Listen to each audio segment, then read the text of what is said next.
оноо оюутнуудаа оюунлаг төвийн Австрали улс дахь салбараас та бүхэндээ мэдчилж байна. За өнөөдрийн энэ дугаараар та бүхэндээ маш олон оюутнуудаас Австрали улс руу аялмаар байна, сурмаар байна. Би гэхдээ Монголд биш, тийм үү? Би Ирландад байна, би Солонгост байна, би Америкт байна. Би эндээсээ виз мэдүүлэх боломжтой юу гэж маш олон хүмүүс асуудаг. Та бүхэн хаан сууж байгаа нь хамаагүй, оршин сууж байгаа нь хамаагүй. Та бүхэн ерөнхийдөө Америкт сууж байгаа сурч ажиллаж байсан ч байж болно.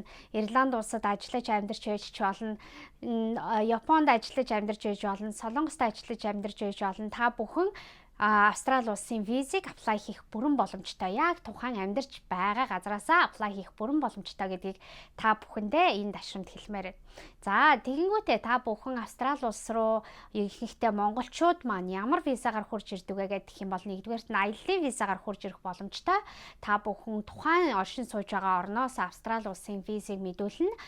Ерөнхийдөө хоёр төрлийн визийг аплай хийж болно. Нэг нь болохоор аяллаа виз, нөгөөх нь болохоор сургалтын визийг тус аплай хийх бүрэн боломжтой.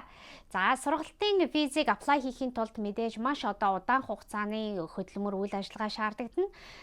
Мэдээж визний гарц нь бол аяллаа визагаа бодвол арай өндөр хувьтай байдаг болохоор давуу талтай. Аяллаа визний хувьд болохоор та бүхэн богино хугацаагаар Австрали улсад аялах гэж байгаа тохиолдолд та бүхэн энэхүү визийг аплай хийх бүрэн боломжтой. За сургалтаар ирэх гэж байгаа хүмүүсийн хувьд ерөнхийдөө хаанч байсан гэсэн та бүхэн IELTS болон TOEFL-ийн оноо эсвэл PTE-гийн оноог үзүүлэх шаардлагатай. Оюунлаг төвөөс та бүхэндээ хэрвээ та бүхэн сургалтаар явах гэж байгаа болвол IELTS-ийн хамгийн багадаа 4.5, PTE-гийн 36 оноо байхад болно гэсэн ийм боломжийг хэлж байгаа. За тэгэх юм бол хэлний бэлтгэл нэмэх нь бакалавр, хэлний бэлтгэл нэмэх нь магистр гэсэн сургалтаар явах боломжтой.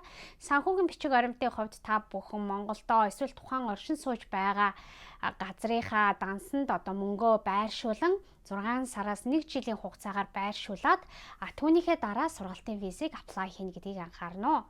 За аяллаа визний хувьд бол арай хөнгөн шаардлагатай байдаг. Аяллаа визний хувьд та бүхэн тухайн аяллалынхаа богино хугацаанд аялаад тухайн оршин сууж байгаа газараа буцаж ирнэ гэсэн хангалттай бичиг баримтыг бүрдүүлэх шаардлагатай гэдгийг анхаарах хэрэгтэй. За ерөнхийдөө бол аяллаар ирэх гэж байгаа бол та бүхэн сүүлийн 1-2 сарын хугацаанд 30-аас 40 сая төгрөгтэй тэнцвэц мөнгөийг тийм үү тухайн айлч улсын Монгол улсынхаа дансандаа байж болно, эсвэл Ирландынхаа дансандаа байж болно, Солонгосынхаа дансандаа байж болно. За тэндээ байршуулад тэгснийхаа дараагаар визагаа аплай хийх бүрэн боломжтой байдаг.